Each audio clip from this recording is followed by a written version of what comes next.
Bismillahirrahmanirrahim. Assalamualaikum warahmatullahi wabarakatuh. Pada video kali ini kita akan membahas tentang analisis kisah Yusuf dalam Al-Quran dengan pendekatan hermeneutika melalui pandangan Friedrich Ernest Daniel Schleiermacher. Hermeneutika yang berasal dari bahasa Yunani yaitu hermenein yang berarti menafsirkan, kemudian didefinisikan oleh Richard E. Palmer sebagai proses mengubah ketidaktahuan menjadi mengetahui yang meliputi tiga hal, yaitu to say, to explain, dan to translate.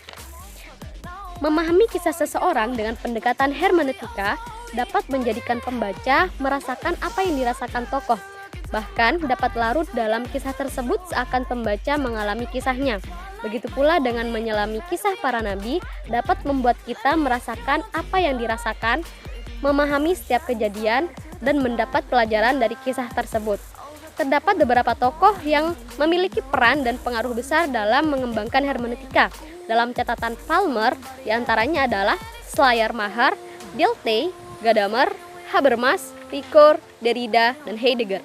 Namun pada kesempatan kali ini akan membahas analisis kisah Yusuf dalam Al-Quran dengan pendekatan hermeneutika dari perspektif salah satu tokoh yang telah disebut di atas, tepatnya yaitu Friedrich Ernest Daniel Schleiermacher, di mana tokoh ini telah kita bahas bersama dalam pertemuan sebelumnya.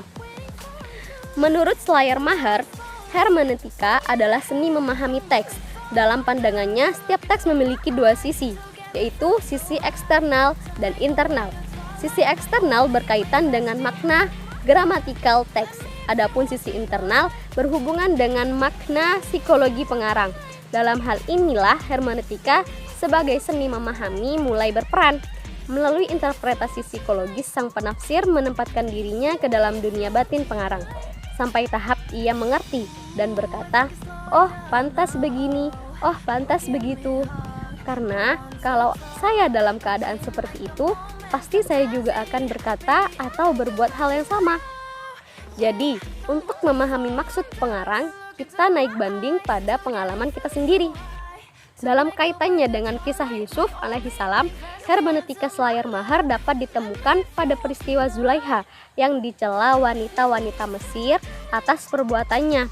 Tepatnya terdapat dalam Quran Surat Yusuf ayat 31 yang berbunyi, فَلَمَّا سَمِعَتْ بِمَكْرِهِنَّ أَرْسَلَتْ إِلَيْهِنَّ وَأَعْتَدَتْ لَهُنَّ مُتَّكَأً وَآتَتْ كُلَّ وَاحِدَةٍ مِّنْهُنَّ سِكِّينًا وَقَالَتِ اخْرُجْ عَلَيْهِنَّ فَلَمَّا رَأَيْنَهُ أَكْبَرْنَهُ وَقَطَّعْنَ أَيْدِيَهُنَّ وَقُلْنَ حَاشَ لِلَّهِ مَا هَذَا بَشَرًا إِنْ هَذَا إِلَّا مَلَكٌ كَرِيمٌ.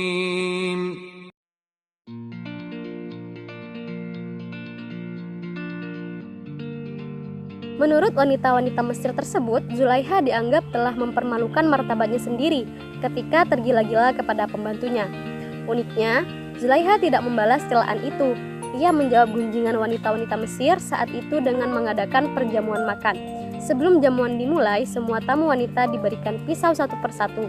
Saat mereka memegang pisau untuk memulai perjamuan, Zulaikha meminta Yusuf untuk menampakkan diri di hadapan para tamu. Dan apa yang terjadi? Para tamu wanita mendadak takjub dan terpesona. Mereka mengagumi keindahan Yusuf hingga tanpa disadari mereka memotong jari tangan mereka sendiri. Zulaikha tidak ambil pusing dengan celaan wanita-wanita Mesir itu. Ia justru mengajak mereka untuk merasakan langsung apa yang dirasakannya. Zulaikha ingin memberikan kesempatan kepada wanita-wanita Mesir itu untuk naik banding pada pengalaman mereka dengan melihat Yusuf. Hal itu dilakukan agar mereka dapat memahami apa yang dia rasakan dan lakukan selama ini. Jika pada pandangan pertama saja wanita-wanita Mesir itu sampai melukai tangannya sendiri, apalagi jika mereka bertemu Yusuf setiap hari seperti yang dirasakan oleh Zulaikha. Demikian aplikasi hermeneutika dalam Quran Surat Yusuf ayat 31. Kurang lebihnya saya mohon maaf. Terima kasih atas segala perhatiannya. Wassalamualaikum warahmatullahi wabarakatuh.